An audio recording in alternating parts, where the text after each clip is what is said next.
नमस्कार शिक्षक बंधू आणि भगिनींनो, मागील व्हिडिओमध्ये आपण विद्यार्थ्यांना गणित विषयातील संख्यांवरील क्रियांमध्ये गोष्ट पद्धतीने शाब्दिक उदाहरणांचा सराव कसा द्यायचा हे बघितलेलं आहे।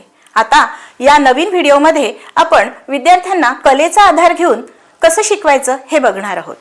आपला स्तर क्रमांक 4 म्हणजे 0 ते 4 पर्यंतच्या संख्यांचा वापर दैनंदिन परिस्थितीमध्ये करून बेरजेची शाब्दिक उदाहरणे सोडवितो। आता विद्यार्थ्यांना शाब्दिक उदाहरणांची थोडी भीती वाटते। शाब्दिक उदाहरण म्हटलं की विद्यार्थी म्हणतात मला येत नाही आणि त्यांना ती नीरस वाटतात। हा नीरस गणितातला भाग आपल्याला जर रोचक करायचा असेल तर त्यासाठी कलेचा आधार घेणे आपल्याला अपरिहार्य आहे। तर कला प्रकारांचा वापर करून गणितासारखा नीरस वाटणारा विषय रोचक कसा करता येईल ते आपण आता काही कृतींमधून बघूयात। कलामध्ये चित्रकला हा तर सर्वांच्या आवडीचा विषय। चित्रकलेची तासिका म्हटले की विद्यार्थी उड्याच मारायला लागतात। मग विद्यार्थ्यांना चित्रकलेमध्ये प्रत्यक्ष सहभागी करून घेऊन शाब्दिक उदाहरणांचा सराव दिला तर आनंद वाटेल।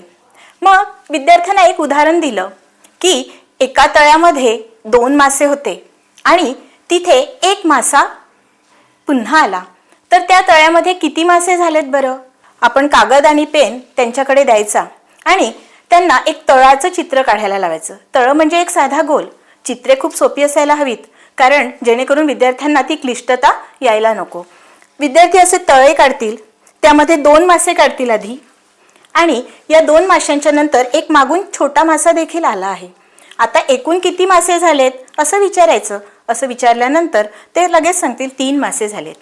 आणि स्वतः चित्र काढून प्रत्येकाने चित्र काढल्यामुळे त्याला 2 अधिक 1 3 अशी संकल्पना स्पष्ट व्हायला मदत होईल। स्वतः चित्र काढल्यामुळे त्याला 2 अधिक 1 3 ही मूर्त स्वरूपात संकल्पना स्पष्ट होईल। चित्रकला या प्रकारासोबतच आणखी एक कला म्हणजे चिकटकाम।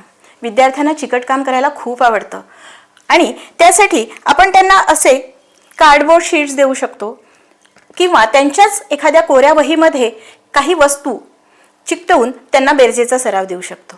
जसं मी या कार्डवर 3 पतंग चिकटवलेले आहेत।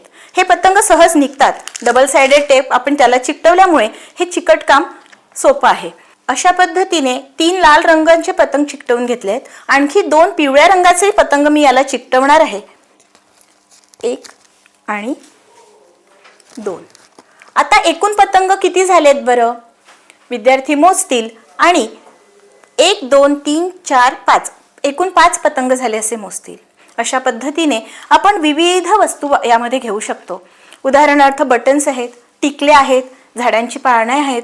अशा विविध वस्तू चिकटवून त्यांना किती झालेत हा प्रश्न विचारला की झाली उदाहरणे।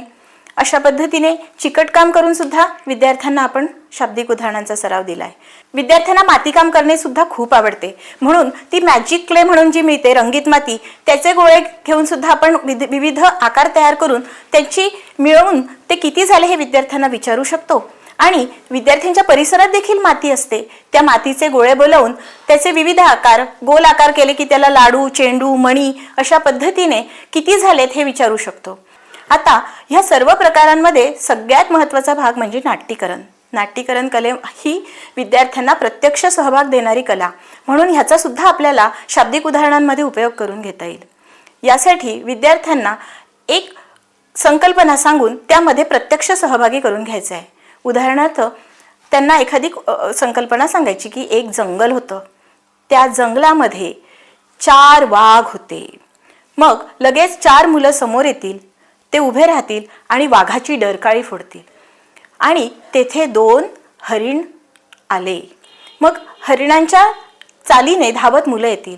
आता एकूण किती प्राणी झालेत असं आपण त्यांना विचारू शकतो आणि या सर्व प्रत्यक्ष सहभागातून त्यांच्या नाट्यीकरणातून ज्यावेळी विद्यार्थ्यांना वाघाची भूमिका दिली त्यावेळी ते वाघाची डरकाळी फोडतात। याच पद्धतीने आपण माकडं सुद्धा घेऊ शकतो, ससे सुद्धा घेऊ शकतो। अशा विविध प्राण्यांचे आवाज देऊन आपण त्यांना नाट्यीकरण करून घेऊ शकतो। तर शिक्षक मित्रांनो, ह्या सर्व कलांचा वापर करून दैनंदिन परिस्थितीमध्ये विद्यार्थ्यांना आपण शाब्दिक उदाहरणांचा सराव देऊ शकतो।